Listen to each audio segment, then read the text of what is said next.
بسم اللہ الرحمن الرحیم۔ پیارے بچوں السلام علیکم۔ تو پیارے بچوں آئیے سنتے ہیں آج کی کہانی۔ امام حسن عسکری علیہ السلام کا بچپن۔ گلی میں بہت بھیڑ تھی، بچے بال سے کھیل رہے تھے۔ بچے بال کو اپنے پیر سے مارتے اور وہ گلی کی دیواروں سے ٹکراتی اور اس طرح بچے خوش ہوتے۔ بچوں کی دوڑ بھاگ سے گلی میں ہر طرف دھول اڑ رہی تھی۔ گلی کی دوسری طرف کچھ بچے لکڑی کی تلوار سے کھیل رہے تھے۔ بچوں کے کھیل کود اور دوڑ بھاگ سے اتنا شور ہو رہا تھا کہ ایک عورت اپنے گھر سے باہر آ گئی اور اپنی جھاڑو کو اوپر اٹھایا اور زور سے چلائی، کیا بات ہے، اتنا شور کیوں ہو رہا ہے؟ کیا تم لوگوں کے پاس کھیلنے کے لیے کوئی اور دوسری جگہ نہیں ہے؟ سارے کے سارے یہی جمع ہو گئے ہو۔ لیکن بچوں کو کچھ سنائی نہیں دے رہا تھا، انہیں صرف کھیل ہی کھیل دکھائی دے رہا تھا۔ تبھی ایک لمبا قد والا انسان گلی میں آیا، اس کا رنگ گندمی تھا، اس نے ایک پرپل کلر کی عبا پہنی ہوئی تھی۔ وہ آدمی بچوں کے پاس سے گزر رہا تھا اور بچے کھیلنے میں لگے ہوئے تھے۔ وہ بچوں کو ڈسٹرب نہیں کرنا چاہتا تھا۔ وہ تھوڑی دیر رکا تاکہ بچے ہٹ جائیں، پھر وہ آگے بڑھا۔ کھیلتے کھیلتے کبھی بچے اس سے ٹکرا بھی جاتے تھے۔ وہ بچوں کو دیکھ کر بہت خوش ہو رہا تھا۔ وہ بچوں کو دیکھتے ہوئے آگے بڑھ رہا تھا کہ تبھی ان کی نظر کچھ اونچائی پر بیٹھے ایک بچے پر پڑی جو بیٹھا بچوں کو کھیلتا ہوا دیکھ رہا تھا۔ وہ آدمی اس بچے کے پاس پہنچا اور اس کے پاس کھڑے ہو کر اسے حیرت سے دیکھنے لگا۔ وہ معصوم بچہ کچھ اداس سا دکھائی دے رہا تھا۔ اس نے سوچا شاید یہ بچہ دوسرے بچوں کو کھیلتا ہوا دیکھ کر خود بھی کھیلنا چاہتا ہے۔ کچھ دیر کے بعد وہ واپس پلٹا تو اس کے ہاتھ میں لکڑی کی خوبصورت تلوار تھی۔ اس نے دور سے دیکھا تو وہ بچہ ابھی بھی وہیں بیٹھا ہوا تھا۔ وہ جلدی جلدی بچوں کے بیچ سے گزرتا ہوا اس کے پاس پہنچا اور جھک کر اس بچے سے پوچھا، بیٹا آپ کیوں پریشان ہو؟ یہ دیکھو میں نے آپ کے لیے تلوار خریدی ہے تاکہ آپ بھی دوسرے بچوں کے ساتھ کھیلو۔ اس کے بعد اس آدمی نے وہ تلوار اس بچے کے سامنے پیش کی۔ تلوار کو دیکھ کر وہ بچہ رونے لگا، لیکن پھر اس نے خود کو کنٹرول کیا اور بولا، لیکن ہم لوگ کھیلنے کے لیے نہیں پیدا ہوئے ہیں۔ یہ سن کر اس آدمی کے دل میں ایک طوفان سا اٹھا۔ وہ یہ سوچ رہا تھا کہ اس تلوار کو دیکھ کر شاید وہ بچہ خوش ہوگا، لیکن بچے کے اس طرح جواب دینے سے وہ چونک گیا۔ یہ بچہ دوسری سبھی بچوں سے الگ تھا۔ ایسا معلوم ہو رہا تھا کہ یہ بچہ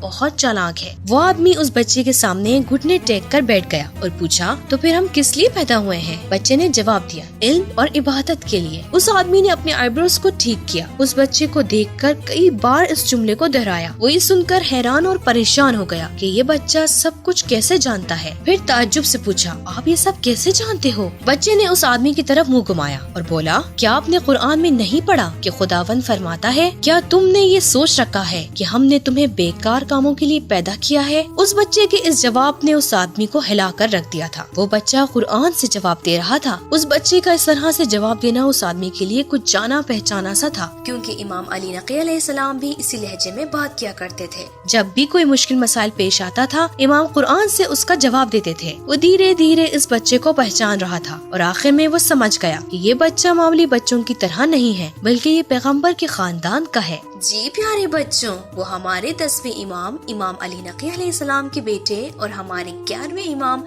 حسن عسکری علیہ السلام تھے۔ اب اس آدمی کے سوالات بھی ختم ہو رہے تھے۔ اس نے اپنا آخری سوال پوچھا، ابھی آپ تو بہت چھوٹے ہو تو آپ پر کوئی گناہ نہیں ہے۔ امام حسن عسکری علیہ السلام نے فرمایا، مجھے پتا ہے، لیکن میں نے ایک دن اپنی امی کو دیکھا کہ وہ آگ جلانے کے لیے پہلے بڑی لکڑیوں کو جلا رہی تھی، لیکن ان لکڑیوں میں آگ نہیں جل رہی تھی۔ پھر انہوں نے چھوٹی لکڑیوں میں آگ لگائی، اس طرح بڑی لکڑیوں میں بھی آگ لگ گئی۔ انسان بھی اسی طرح ہے، میں نہیں چاہتا کہ میں خدا کے عذاب کی آگ کے لیے لکڑی بنوں۔ امام کا یہ جواب سن کر اس آدمی کے لیے بہت مشکل ہو گیا تھا۔ اب اس کے پاس کوئی سوال نہیں تھا۔ اس نے امام کو خداحافظ کہا اور وہاں سے چلا گیا۔ جی پیارے بچوں، اس کہانی سے ہمیں یہ سبق سیکھنے کو ملتا ہے کہ انسان کو اپنا سارا ٹائم کھیل کود میں نہیں برباد کرنا چاہیے، بلکہ خدا کی عبادت اور اچھے کاموں میں بھی اپنا وقت دینا چاہیے۔